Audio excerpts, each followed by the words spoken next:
Okay, so first off, we have our 4-bit adder subtractor right here.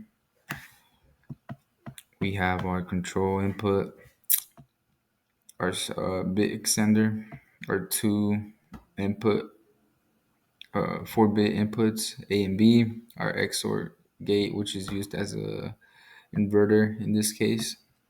Um, we have our C output and our 4-bit output right here.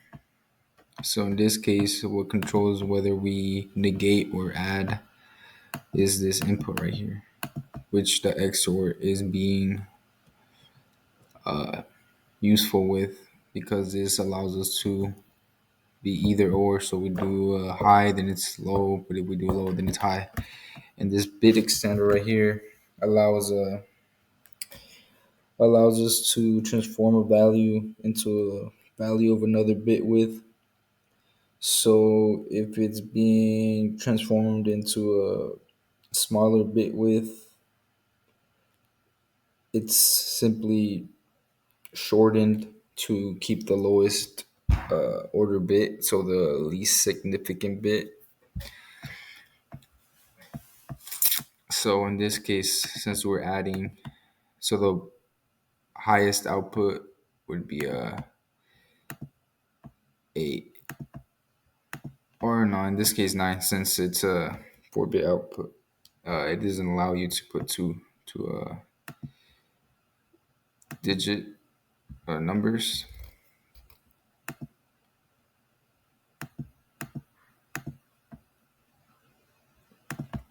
So so if we were to like do 8 and 8 plus 8, you see nothing. If we were to do 2 plus 2 is 4, of course. 4 plus 4 is 8. 4 plus 6 is 10.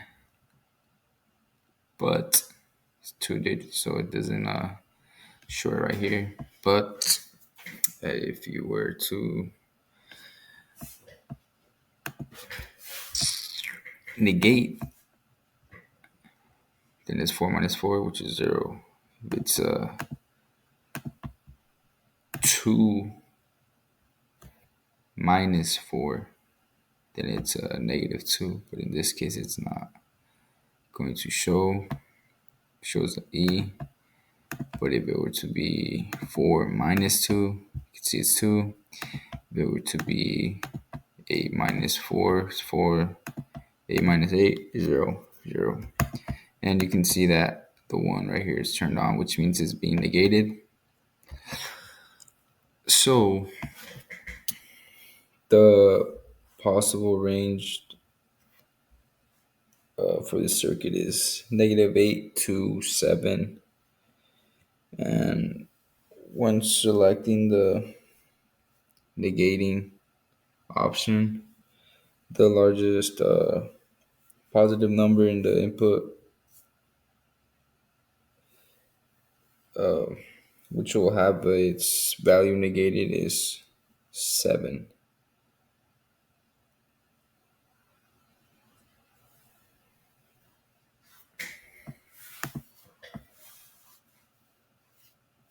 And it's a pretty simple circuit. It allows for easy subtraction, easy addition. And so after this, we have our 4-bit multiplier. So in this case, we have our 8-bit output right here. So it allows for 3-digit outputs. And then we have two 4-bit inputs. We have our 4 muxes and our 3 adders right here. And so in this case, I manually connected the wires, but I believe that there's a device that allows connects them for you, and that would be the tunnel, which is basically like transferring the signal to the same named tunnel. So if you're to name the tunnel O, then in the other channel O, then it would transfer that signal to the next tunnel. It would connect them all for you. And then this case, let's go ahead and multiply 4 times 4. 16. Let's do 8 times 8, 64. Let's do 2 times 2, 4. Let's do 6 times 2, 12. Let's do 6 times 6, 36. And there comes a point if you do 3, 3. Whoa, we got, oh, see, we get 112. Right here, we get a negative 88. 28, 84, 98, negative 46, negative 91, negative 31. So like I said, it has the possibility of going to 3-digit numbers, like 120, for example.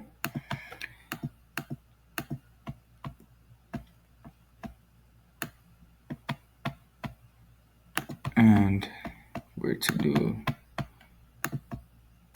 hexadecimal. Let's say,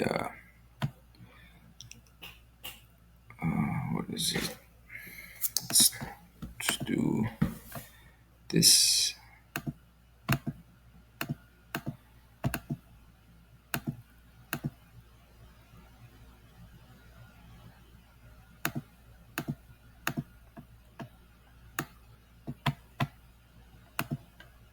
There you go. We get 5A.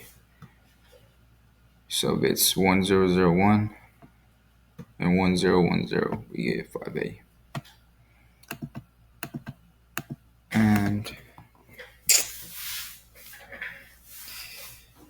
And so for this circuit,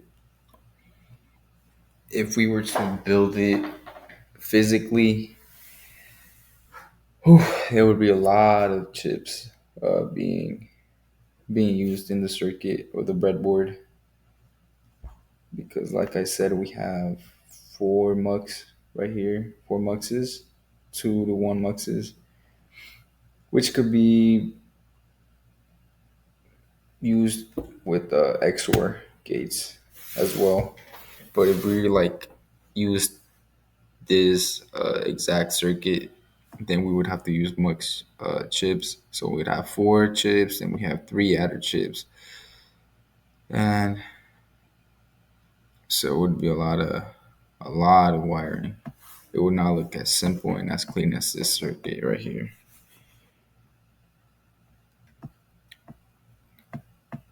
And another thing is that we wouldn't have splitters such as these huge wires right here. It would have to be like one by one, each wire, if we were to do it physically. So it would not be as clean and as simple as this circuit, as this conceptual circuit right here.